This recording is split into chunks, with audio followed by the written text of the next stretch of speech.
Are we live? Are we live? It says we're live now. Okay, let's try it again. All right. Hey, hello everyone. Another wonderful opening to another show. I'm your host, Pete Bickford. And whenever I have to check audio levels and a million other things beforehand, count on the show being just a little bit more raw and authentic than it usually is. Anyway, thank you to everyone, including our mod, Greg Hecht, who's in here waving furiously at the camera, letting me know that I had not yet pressed the go live button on StreamYard. I miss how these things were all handled with a big macro at the start of the show. Those were good days. Anyway, hi. We'll be talking about a number of things today. It might be a little bit of a shorter show than average because I'm just a little fried after my vacation this weekend in Florida. The vacation itself was wonderful. Just everything in the world went nuts when I came back. And it's one of those things where, like, I think from here on out, no more vacations unless I sneak off in the middle of the night and tell no one, because otherwise, just every issue anyone has in the world piles up in my email and phone and whatever else, and just blows up, and you get back and you're just more frazzled than ever. So anyway, hey everyone. Andre, you are the first in line here. Let me get yes, okay, we've got our keying working properly. Excellent.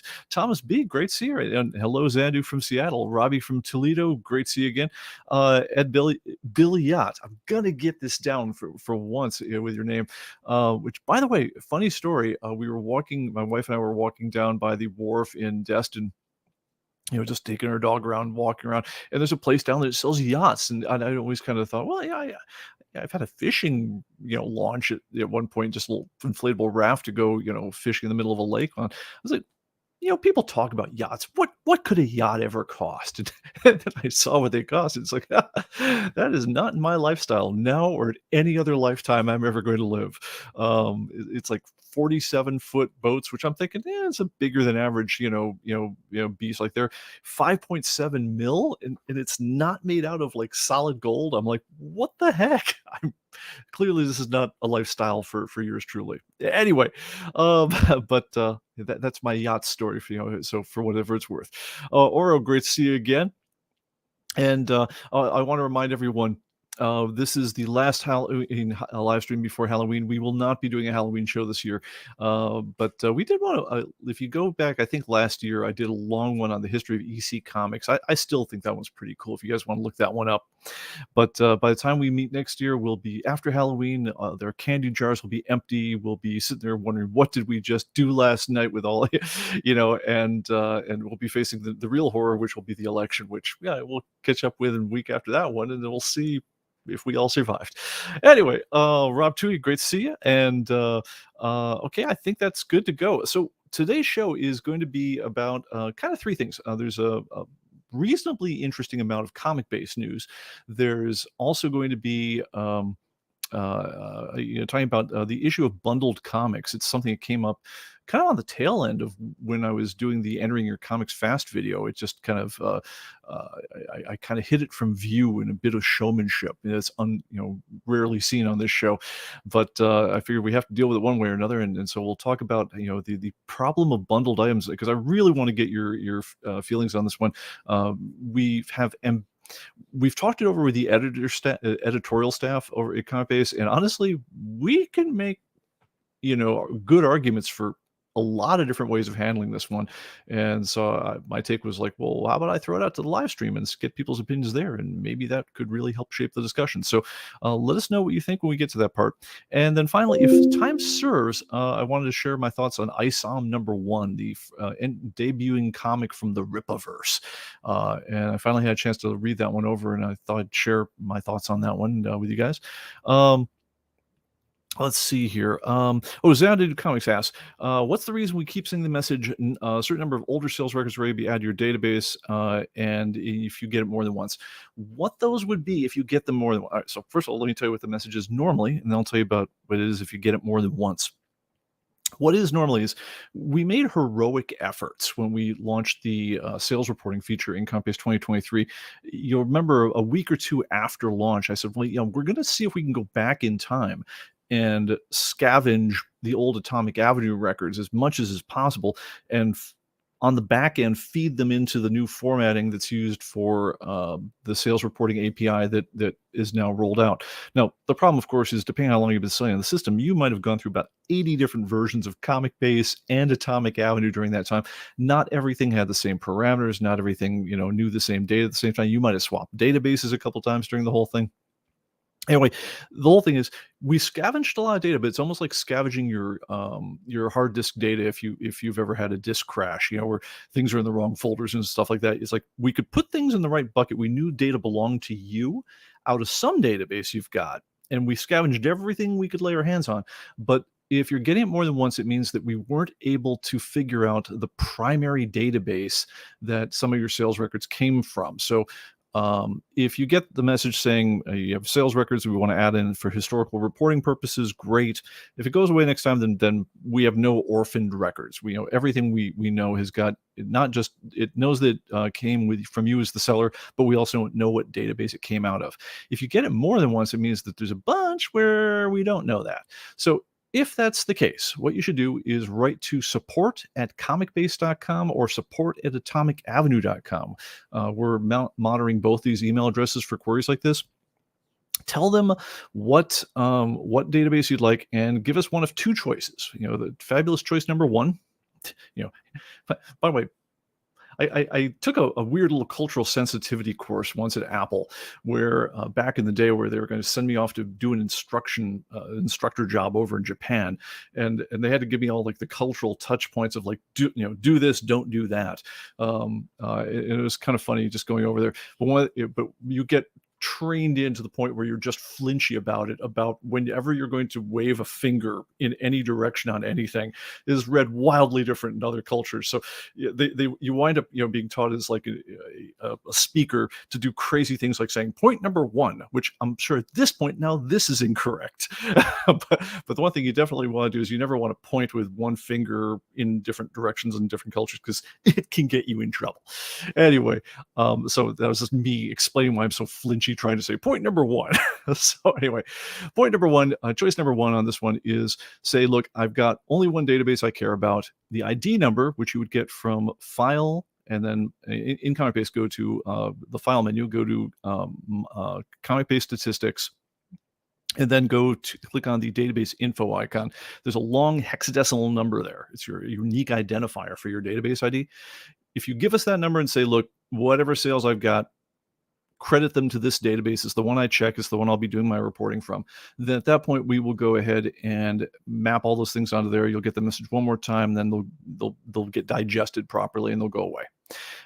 Number two, you could say is that, I don't really know what database they come from, or I don't care anymore. Just mark them as processed already, and we can do that too. And that way we won't throw away the data, but we'll mark it as if you'll never see that message for them again. But send that note to either support@comicbase.com or support@atomicavenue.com and let them know what they want to do with those records, and we'll take care of you. All right. Well, good question. So, and also a good demonstration of, if you want your questions answered during the live stream, please do exactly what Xanadu Comics did right there and mark them as @ComicBaseTV, and we'll hit as many of these as we can during the show.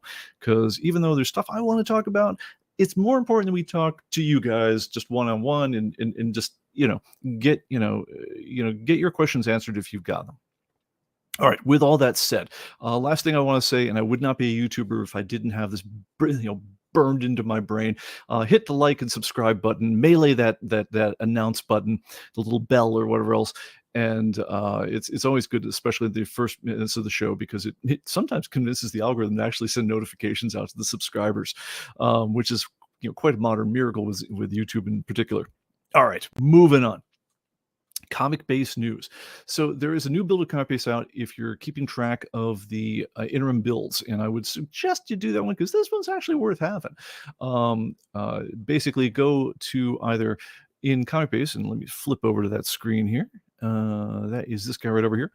And if you go and I've got to flip my mouse control.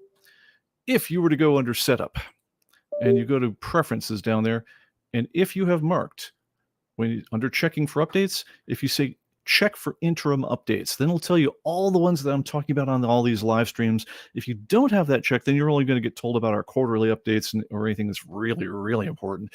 But you'll miss all the little trivial news that we love discussing on these live streams. But if you do that and you say check for updates, it'll tell you about all these interim builds we're doing, the subject of which is build number 1335 this week. Let me go ahead and put myself on here. Yep. Get back on camera. There we go. Build 1335 does a couple of fairly interesting things. One is it fixes it doesn't really fix.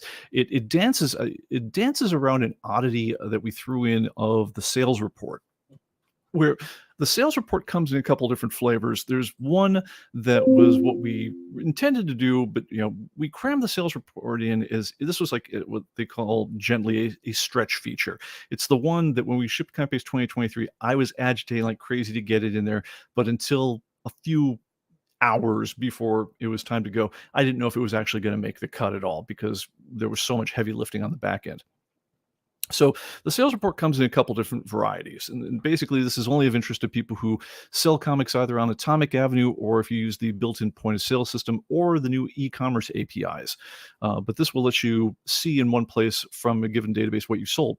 Now the default report is just a basic sales report, just kind of runs down and say, all right, for this sales period you sold this many books, order number 1, 2, 3, 4, 5, for X many dollars, these are the sales fees, the shipping, and whatever else was, and it tabulate this whole thing up at the bottom, good to go. But it occurred to me, it's like, well, gosh, if we could make this happen, it'd be really cool to have a detailed one, which would go through and give you line by line, basically recasting all of your orders so you can see exactly what items were on everything all in one place. And that was pretty cool, except is I think Rob Toohey pointed out, there was something incredibly strange that happened on this one that honestly we didn't catch because it never occurred to us that would ever go wrong on us, which is by reporting all the detailed info on each sale in the context of the records and then trying to sum it up. Due to a fluke of the way Crystal Reports does their summing, basically, Crystal Reports is our reporting interface. It's very happy to do summing for anything where it occurs line by line, and you just add all the columns and do stuff like that.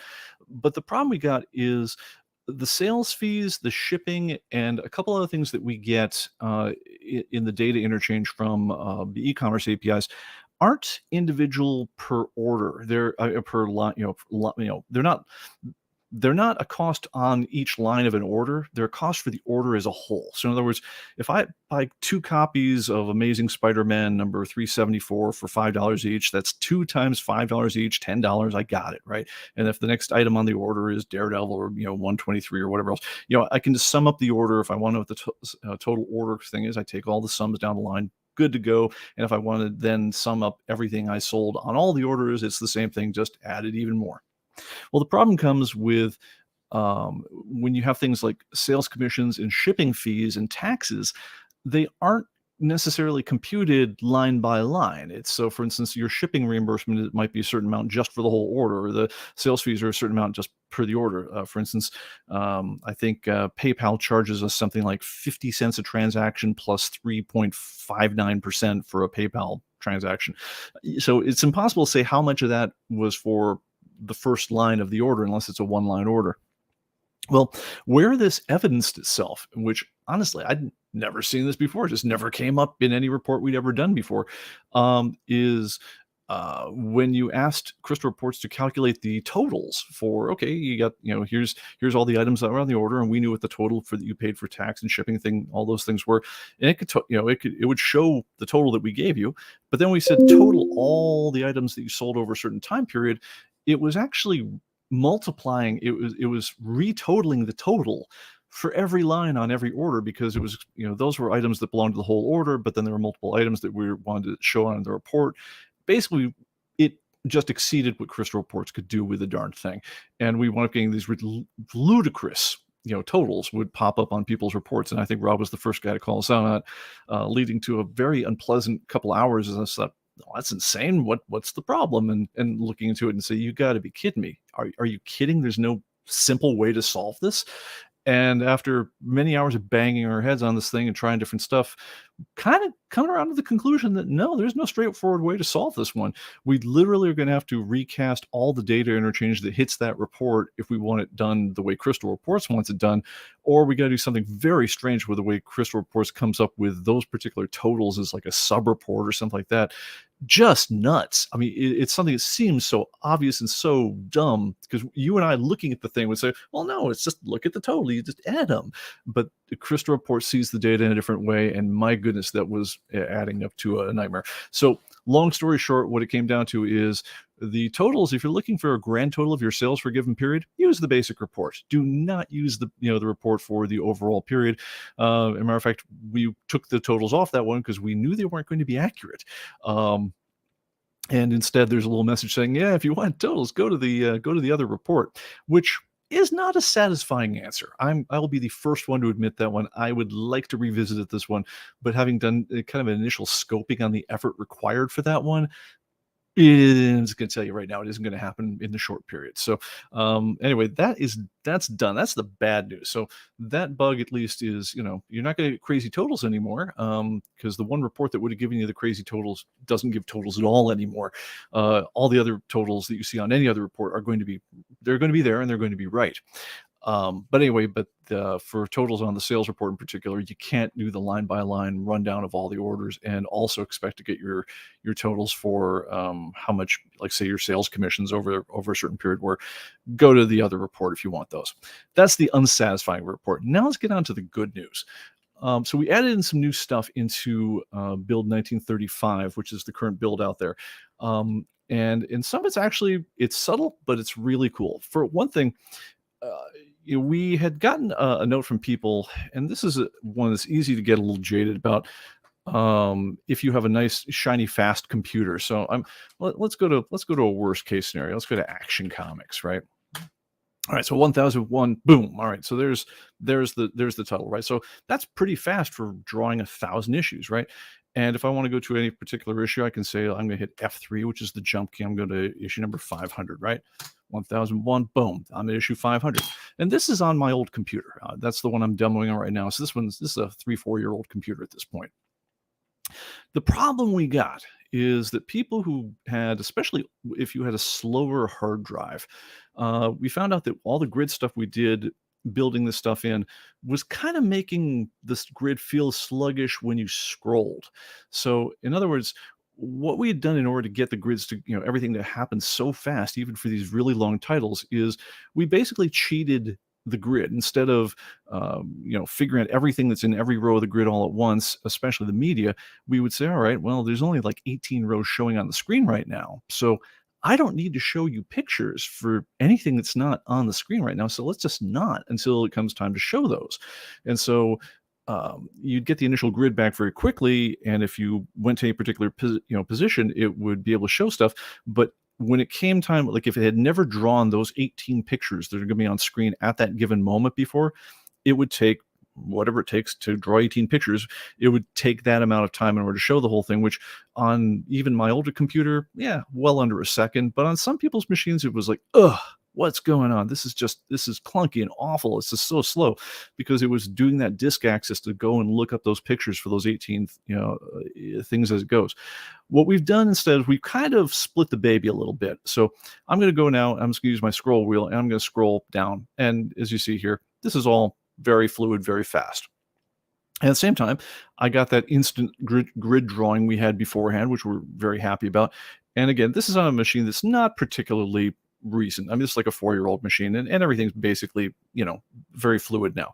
What did we do?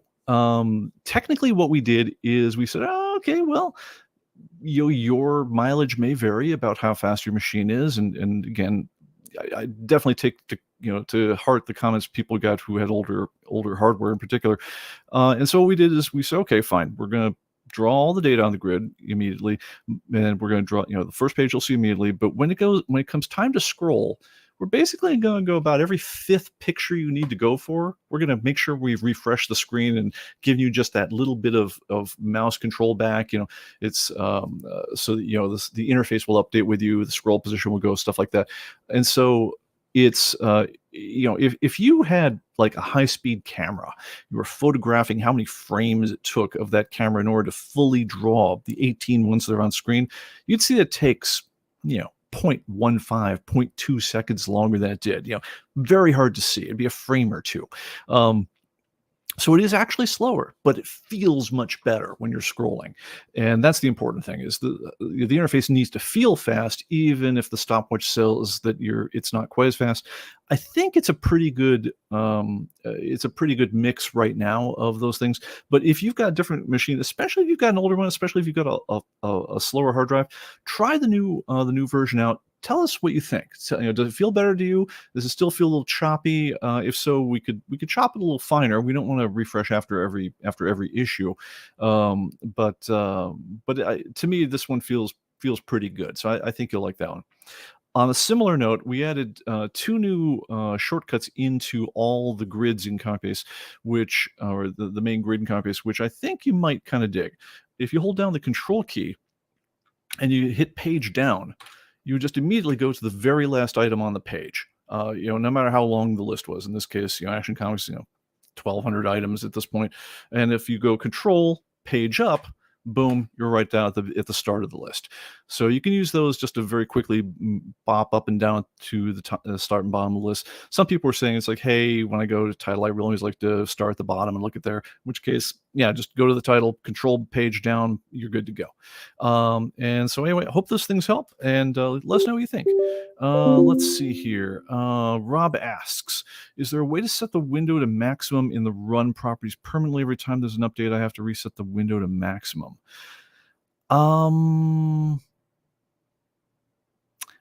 I don't think so, but on the other hand, it should remember your window size. It's funny, we usually get the comment, we usually get this one in the opposite comment. If I'm following what you're saying right, the main ComicBase window over here, you'll see that it's not maximized. In other words, this is if you look at the very top here, let's see here. Let me see if I can show this. No, I'm sorry.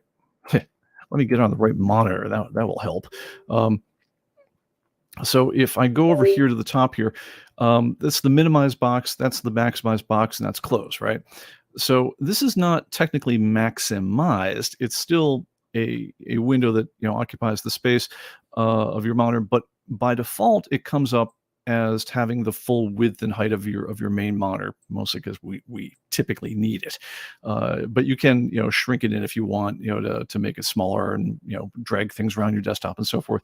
The complaint we usually get is actually the opposite of that one, is that every time you change the every time you change the resolution of your main of your monitor, or every time if you ever exit the program and the main window is off screen somehow, like you moved it over here, at that point, it's going to say, whoa, I'm off screen or something's changed. And what it's going to do the next time you launch the program is it's going to want to essentially do the equivalent of hitting maximize and going full screen again. So yeah, I don't know. It should be remembering where your monitor position is wherever you left it. If it doesn't remember it, its default is to go to full screen every time. If that's not happening for you, then maybe you've got something interesting going on. If you're running it in like Parallels, or you've got a virtual monitor or something like that, there might be something like that that's playing a part for you. But that's the behavior of the whole thing. But I don't know anything else. All right, so let's see here. Let me go back over to my other monitor. Zadu asks, can a customer name be added to the ComicBase sales terminal for each sale? Put a sale on hold so more books can be added later. Not at this point, not through the sales terminal, because the sales terminal is meant really as a really down and dirty point of sale system for just think about pop-ups in conventions or one-man stores or things like that. So this is the if I go to, I believe it's the items menu, and I pull up the sales terminal, for you guys who are not familiar with this is what that is. So you can just beep in a few books, give them a receipt, it'll remember your receipt message, charge certain sales tax, things like that. One thing that's missing from all this is we don't have any kind of customer management system. There's no customer relations management built into it, and man, we really don't want to build one in. That's well beyond where we have any intention of taking the program. This is we always keep on saying, man, we're never going there, and then taking little baby steps into that area, and so it kind of bites us because it sets the expectations up there. But yeah, one of the very earliest things we ever took back from ComicBase when we went and we basically studied the market at retailer conventions is that, man, oh man, oh man, there is no future for us being able to execute in that space, trying to sell a full-on retailer-oriented version of ComicBase, because it's the needs are very complicated. They change a lot. They're very individualistic for the store, so you can't get these economies of scale going if you do take all the development effort. And the real killer was, and then the price point you need to sell into at is not nearly enough to sustain the development effort. So we really don't want to turn ComicBase into a customer relationship management system or any of those things.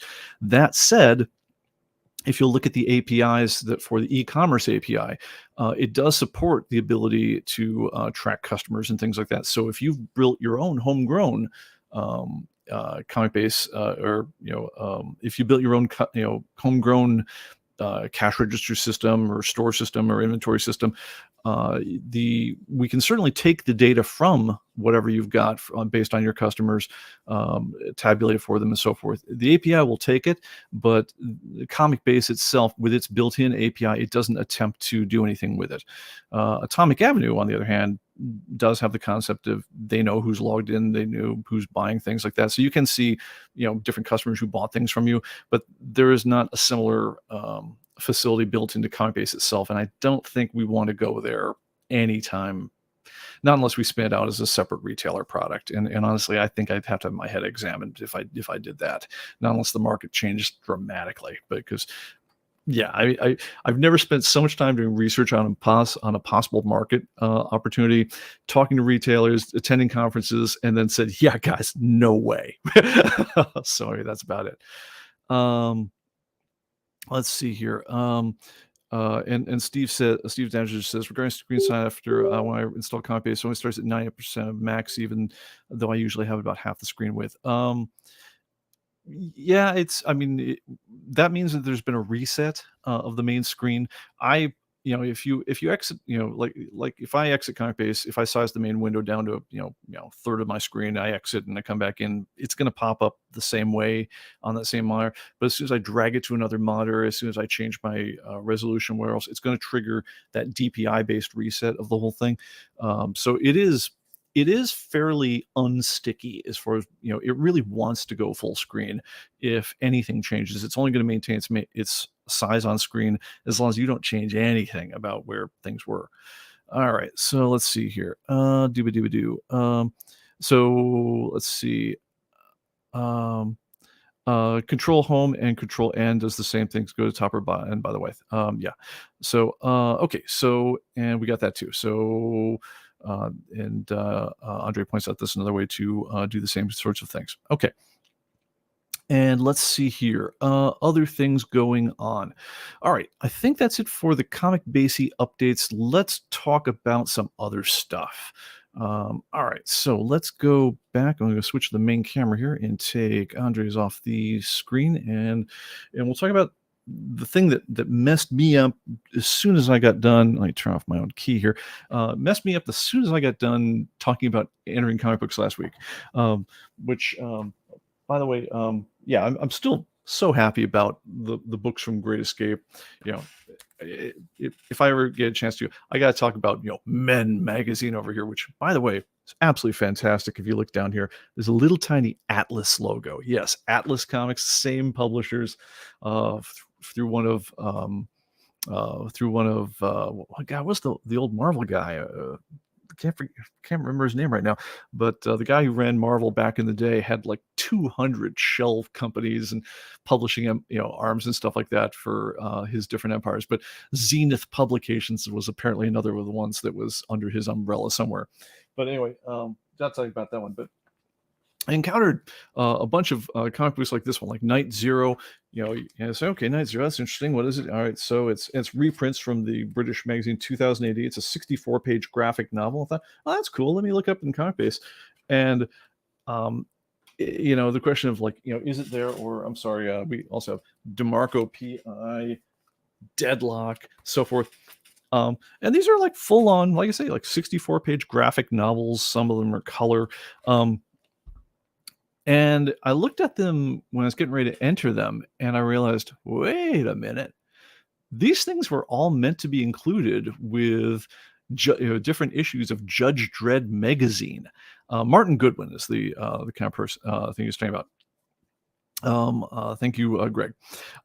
So yeah, so uh, we have had in the past, especially when Marvel got into when Marvel bought Fleer, the trading card company, they started really, this is big time corporate. We want a cross brand, vertically integrated, we want to leverage all of our stuff, right? So if we have an interest in one end of the business and we can possibly cross promote it through another end of the business, they were going to do it. So as soon as they had trading cards back in the 90s, you saw that they were dumping trading cards in any number of editions. If you guys remember the X-Men seconds, the X-Men series, famously would come with 5 different variant covers and a different trading card in each one, and so you had to cross tabulate which trading card you got bound into your copy of X-Men #1, and that's what told you whether you had the A, B, C, D, or E cover. I think they had different trading cards that were actually matched up with the different covers. I think those were at least 1-to-1. But other ones, DC got into the game with Robin, the Robin 2 series. They had hologram covers that would or wouldn't include a poster and other tchotchkes like that. Marvel had not only bound in posters, but I mean you've seen a number of things.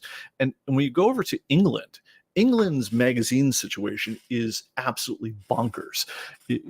I was joking to a friend back at the time that like England will put anything on they'll bag anything in with a magazine which isn't another magazine. I mean, there were Wallace and Gromit magazines that would have claymation stuff. There was, they'd have cut out bits of sponge so you could use them for stamping. You get a bunch of tempera paint and you could stamp different, Wallace and Gromit designs on stuff. 2000 AD itself, the first issue came with was a space spinner, and which basically it's a little paper toy. And the second issue, with the first appearance of Judge Dredd, famously came with the bionic power stickers, which were, I guess, if you're a little kid and you took the paper sticker and you stuck it on your arm, I guess you could tell yourself, it looks like I've got a cyber arm.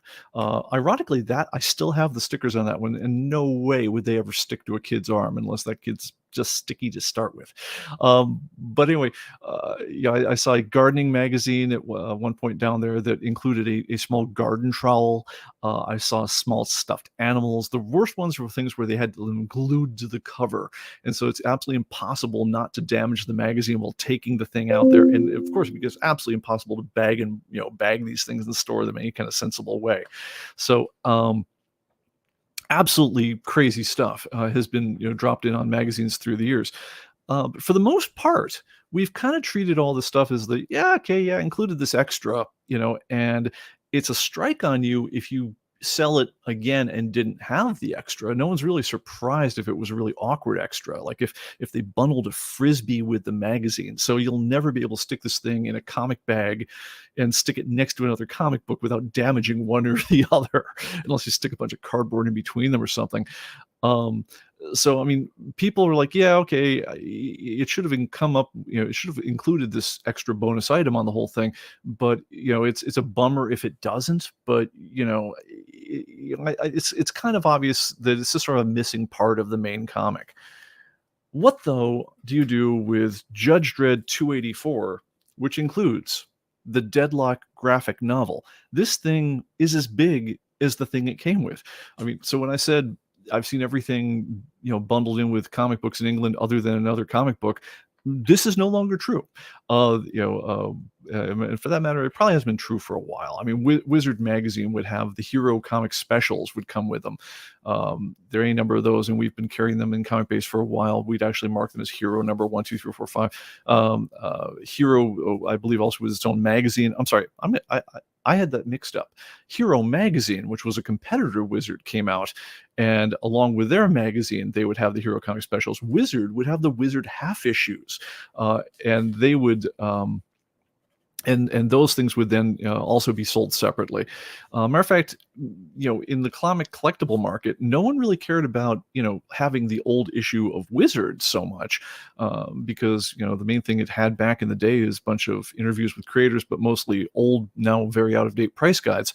But on the other hand, if you had the Witchblade half issue, that was potentially worth something. So that one, absolutely, we've been tracking the half issue in Witchblade as its own thing for a long time. We note that it was included with with Wizard, but I don't know that there's the expectation. If I were selling you a copy of Wizard, and I know, and we said it originally included, the Witchblade number 1/2, I think if I were buying it, I'd want to check with the seller before if I was expecting that thing to be in there, because I don't know that's a sure thing at all. I don't know if the expectation would be there. Similarly, I think if it was a bulky item, like a stuffed little Beanie Baby or something like that was included with some issue of, Rupert the Bear magazine out of England, it might have said, comes bundled with Rupert the Bear thing. But if I was buying Rupert the Bear number 3, I think I'd probably want to check in with the seller and say, does this include the little stuffed animal or does it not? I mean, just be clear on this one, because I'd understand it either way. I mean, certainly in the collectible on the collectible end of things, very unusual to be able to keep that stuff together for any length of time, because it's impossible to store. You literally can't put two of them on top of each other without bending the hell out of something. So that's a thing. For other things like the X-Men magazines with a bound-in trading card, yeah, typically if it said came with a trading card, I would expect the trading card would be there, and I feel a little put out if it didn't. But I mean, I guess in my own head, I've got kind of a sliding scale as to whether I expect it or not. Now, when you get to the extreme end of things, like, Deadlock number 1 over here, do I expect, first of all, that this thing is going to exist as a saleable item in its own regard? And I think the answer for me is clearly I want to buying them as as a separate thing, thinking, oh, it's a British graphic novel I haven't seen before, or before, and it's $2. Sure, why wouldn't I buy it? So I mean, it definitely has value as its own thing, at least did to me, and I think it would have to any of the rest of you. But then the next question is, all right, so it originally came with Judge Dredd magazine volume 4, I believe, number 284. So what's the status on Judge Dredd magazine then? If you sold me Judge Dredd magazine number 284 and you didn't also sell me Deadlock, did you screw me over? And I think it's a valid question. I mean, certainly, if these things if one wasn't enclosed by the other, if one wasn't like the trading cards that Marvel would bind in with their stuff, or the little posters that they do, things like that, it felt like a bonus item, but you'd never expect it to be saleable in its own right. I mean, if I went there with one of the Marvel Hot Shots cards, like just, oh yeah, like it's Marvel Hot Shots cards number 17 starring Wolverine, how much is that worth on the open market? And the answer is maybe a nickel, maybe, if someone thinks it's cool. That one doesn't really have much of a life outside of the context it was given away in. So I could see feeling like that one is absolutely, it's meant to be part of the larger thing. Certainly, I'd say you think about the collector sets of Superman, when Death of Superman, where they'd have, and it includes a poster and a little armband, to commemorate, Superman's death and things like that. So if I sold it to you polybagged in with a set, and it consists of the following 3 items, I guess I'd expect all 3 of those items to be there, whether the polybag was opened or not. But if I sold you Judge Dredd magazine number 284, I don't know. I mean, it's just, I guess I expect to see Judge Dredd magazine 284 in there, but the bonus graphic novel that came with it, if that wasn't there, did you rip me off? I don't know. And let's take some comments on this one here. So, do do do do do. Yeah. So yes, Martin Goodman was the one. Yes, Martin Goodman was character. Anyway, let's see here. And then a lot of things. Streaker phone mags. Like, yep. Yeah. If time serves, I have a couple things to say about that Men magazine, which is like it's actually pretty interesting. Greg points out the 1990s Valiant trade paperbacks were bagged with number zero issues, often separate items on the back issue market, in part because both items are considered saleable. Yeah, I absolutely agree. If you bought like the Harbinger graphic novel, I believe you got the Unity number zero comic book with it, both of which are there. And I would tend to think that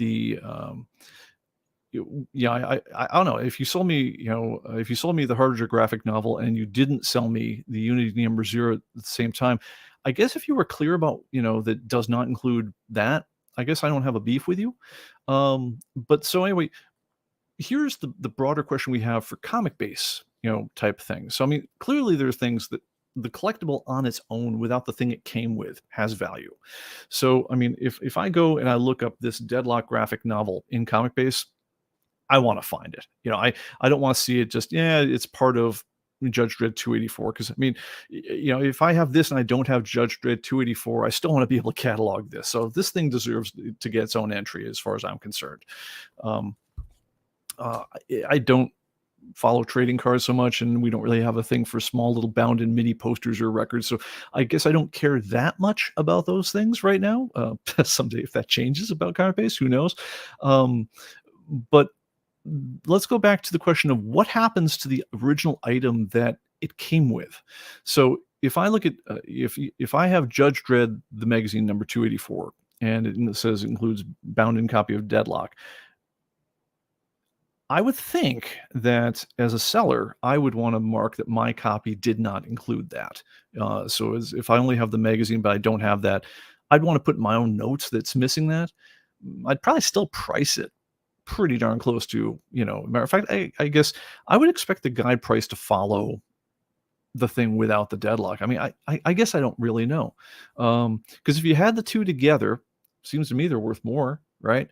Which seems to me it means like you almost need to have a variant in order to have the with and the without, right? Because if I sell you both at once, aren't I really, isn't that worth more than just one or the other? Or do we break them apart utterly and say, okay, 284, yeah, originally sold for $5.99, but the second you got it, you could do exactly what the guys who sold this to me did. They sold the magazine over here, they sold you the Deadlock graphic novel, and suddenly they magically were two different items, each with their own price tag. I don't know. What do you guys think? Um, uh, let's see here. Steve says, problem is that only the original buyer may know all that was included. Someone could have picked them up separately, never knowing there were multiple items. Absolutely. Matter of fact, look, I'm more into British comics than almost anyone else I know. And I had been out of Judge Dredd for a couple of years. I didn't know they were starting to do these things. So when I saw that some characters I recognized from the 2000 magazine were in graphic novels available at a U.S. store for a couple bucks, I'm like, hey, yeah, right on. I was thinking, yeah, this is just a new graphic novel I haven't seen before for cheap. Let's get it. I hadn't thought of it as part of another magazine. And honestly, I don't know if the seller, if I bought this collection off him and I wasn't super, super invested in all the thing, I don't know that I wouldn't think of it as a completely separate item. Because I mean, there's nothing that obviously binds the two together.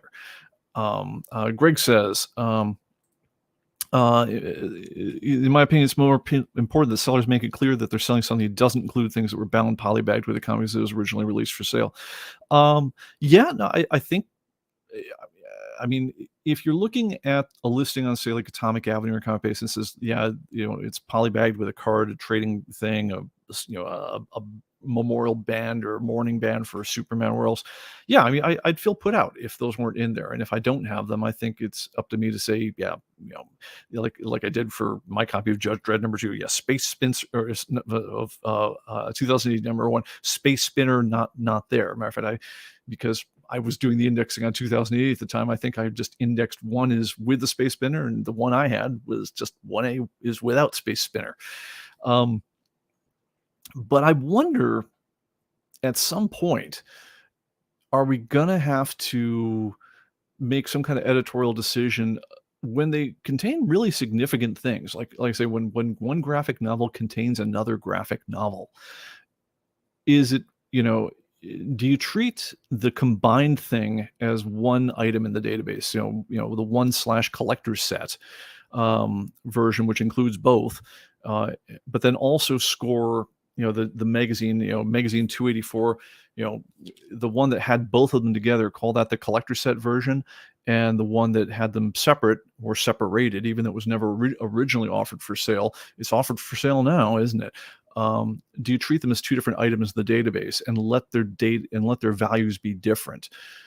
It feels to me, on a first guess, that, I mean, there's something about that that seems right, because I want to, again, I would say the two together are worth more than, one or the other by itself. And so I want them to have a separate listing. I want them to have a separate price attached to it. I don't want to treat one as just a defective version of the other. Whereas I think if it were something like a bound-in card or a bound-in poster or something like that, on some point, I guess it's okay, yeah, to say, yeah, it was meant to include this little, bound-in little thingy. It doesn't have that thingy anymore. I'm going to note that it doesn't have the thingy, but it's okay to treat the magazine as, somehow defective, a lesser grade or a lesser priced version if it doesn't have the stuff. Unfortunately, the condition thing, which is our normal thing for separating out stuff that it's missing an item, is kind of letting us down here. We don't have a way of, I mean, we can tell you, if someone cut out the Marvel value stamp in something because you've removed part of the comic book, but if you had something that had a trading card that was meant to come in the package with it, and the trading card is no longer there, is it its own variance? Is it do we enforce a markdown of the condition on the whole thing? Do we need a missing item, grade? I mean, how do we handle this stuff? And is that a different situation when it's something like a comic book that had a poster or a trading card or something like that? Is that something different than the situation here where, you had one comic that has an entirely different comic that came with it? Because I don't know. I mean, it doesn't feel like, if you were going to do some kind of, dodge with grading to, try to figure out what the price is, I don't know if you could enforce that to here. Because if I'm looking at this Deadlock graphic novel, I'm going to evaluate it on its own merits. I say, oh, okay, yeah, flat corners, good cover gloss, whatever the thing is, very fine and near mint. And that's going to be true because the only thing I've ever encountered was that graphic novel. I didn't encounter it in the context of a larger group. So at best, it feels like you'd make that a collector's set version for the two together. But if that's the case, where do you draw the line? All right, Greg has some other thoughts. Oh, wait, let's go back to, okay, so he says, the arguably stickier situation is what happens when a book is released from a Kickstarter campaign with lots of tchotchkes and no polybag to keep them all together. Absolutely. Yeah, it's so yeah, I guess it comes back to ISOM. I could have bought the ISOM #1 with 3 different covers. I could have bought it signed, which is one thing, and I could also bought it in a founder's edition, which includes a poster and a thing and a whatever thing, which I mean, to me feels like those are separate things, because I could, if I encountered the book by itself, it's not necessarily the book that was. Yeah, I could have sold you one version or the other version equally. So if I only encounter the version without all the extra foo around, it doesn't feel like a defective version of the collector's set to me. It feels like that one's got to be out on its own, and the tchotchkes got to survive on their own for, in terms of valuing on the whole thing. And then Greg makes the same kind of point where, like, you could have the same comic available through retail and regular outlets without the extras. Oh, and 3 of 2. It makes a difference to me editorially whether the different items were bound polybag together or loose items grouped together. I agree. If there was ever a thing I could have bought which had them all together, in a polybag or else, then I would say that forms a collector's set. And at the very minimum, we ought to roll that one out as its own variant and treat it differently than the book without the collector's set. I believe Marvel. Might be Marvel, might just be DC. I want to say DC when they did the Robin 2 stuff. They did 2 different versions of the miniseries for Robin. We had one where it would have like a hologram cover and a bunch of extra stuff with it, but then later on they'd sell you the same thing out on the newsstand without, or I might just be thinking about hologram, not hologram. But yeah, I mean, I know either Marvel or DC at one point would literally sell you both versions of the whole thing. One would come in a poly bag with some, like an extra trading card, and the other one wouldn't. And depending on which one you bought, it looked like you had the same comic. All right. Well, those are some thoughts on the subject. Please, guys, think about this one, because honestly, we're a bit stumped. And one thing I hate doing this stuff is I hate it when we clearly need to do something, but where the line you draw on this is murky as anything. I don't know. I really like it when there's a nice hard and fast line between categories so that we can always make this a consistent interpretation of the rules on this. But we're struggling for that right now. I mean, what is the line?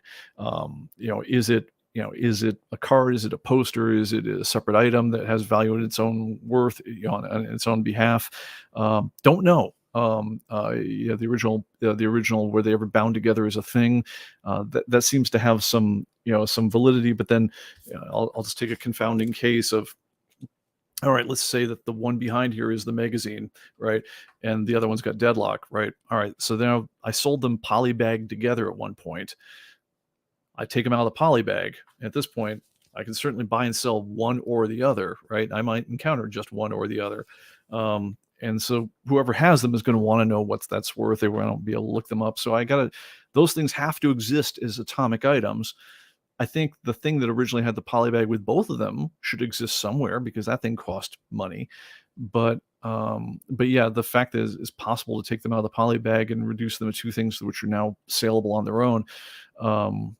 Yeah, I mean, it seems like that's a cataloging problem for us. All right. Let's see here. I can scroll back here. Okay, Steve says, I think there should be 3 items, 1 combined, 2 and 3 each separate, assuming they're comics, not including trading card, posters, etc.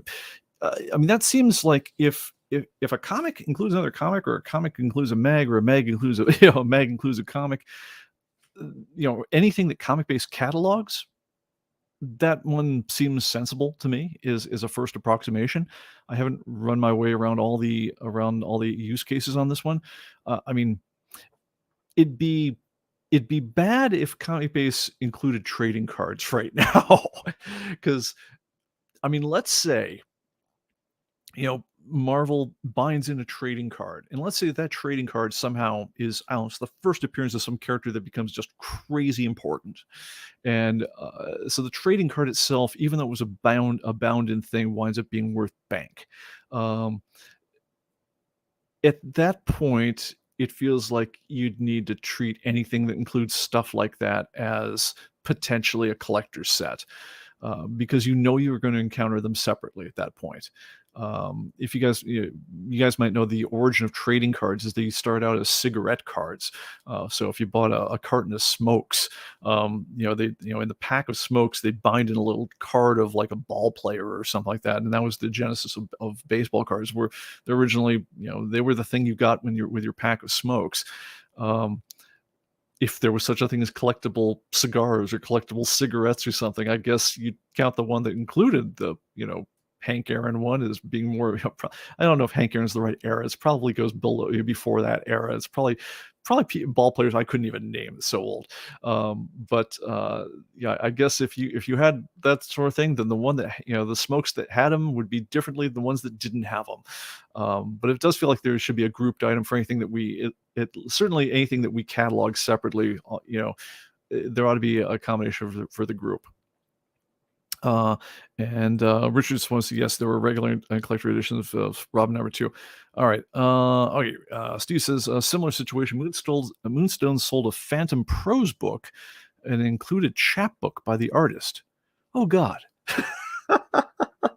Yeah, which, I don't know. I mean, again, if those things could ever be sold separately later on the aftermarkets, it feels like you'd have to have a collector set variant, which was the 2 together. But I guess that means if we take that, and again, I'm throwing this out there as a first approximation on the answer, it means that we'd have to take anytime you know that it has a bound in anything that might ever be cataloged by the program. Certainly, we'd have to treat that as the collector set version of whatever the thing is, and just be ready for the day when that thing gets separated. If so, then there's going to be a lot of reindexing of British magazines coming back for down.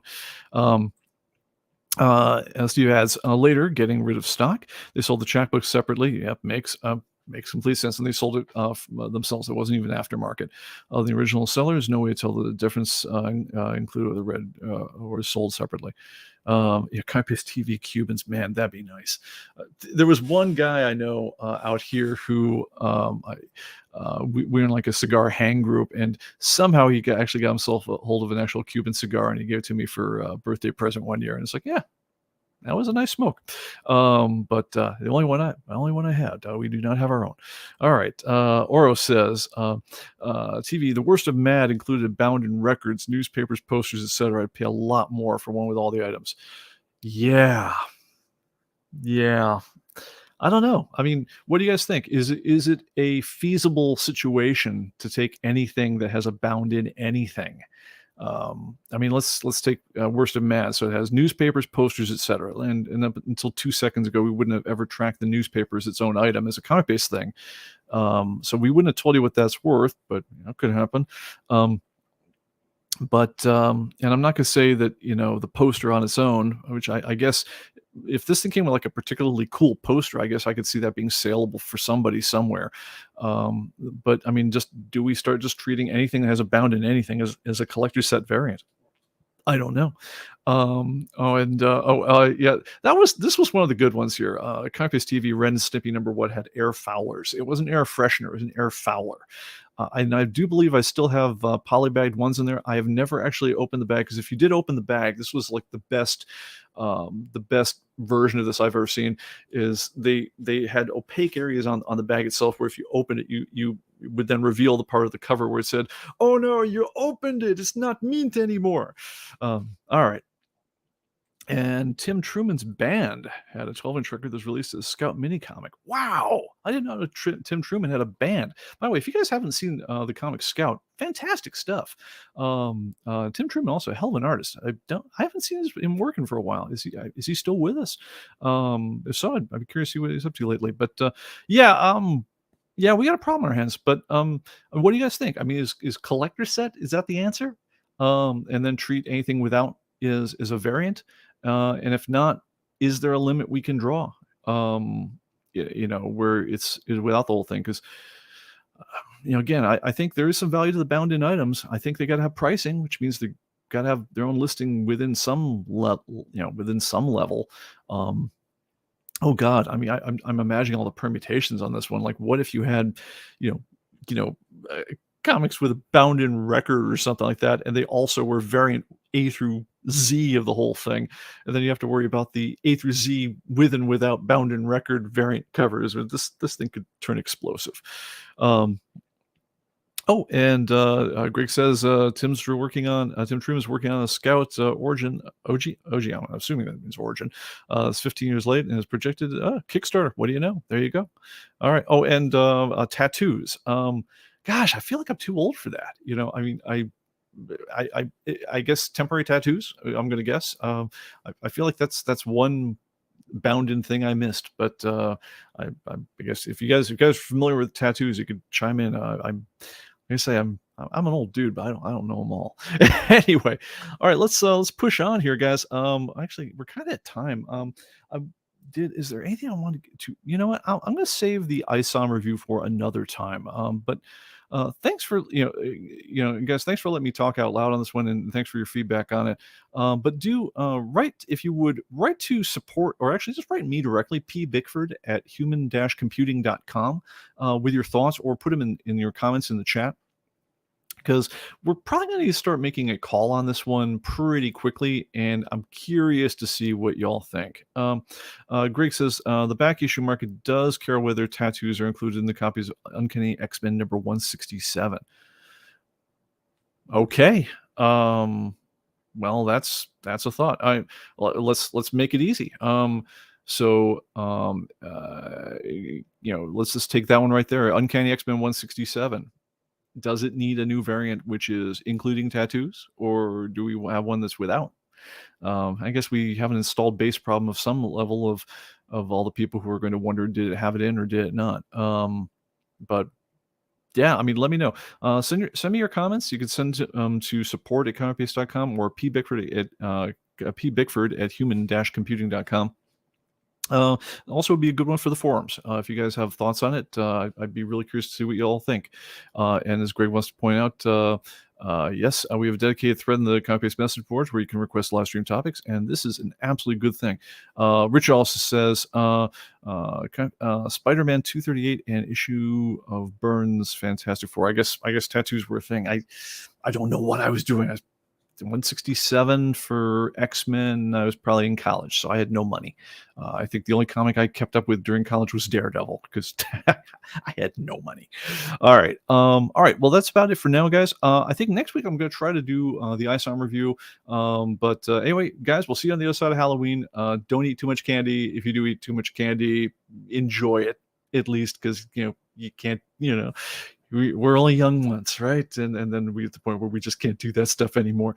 But have fun, guys, and I'll see you on the other side. You guys take care. Bye-bye.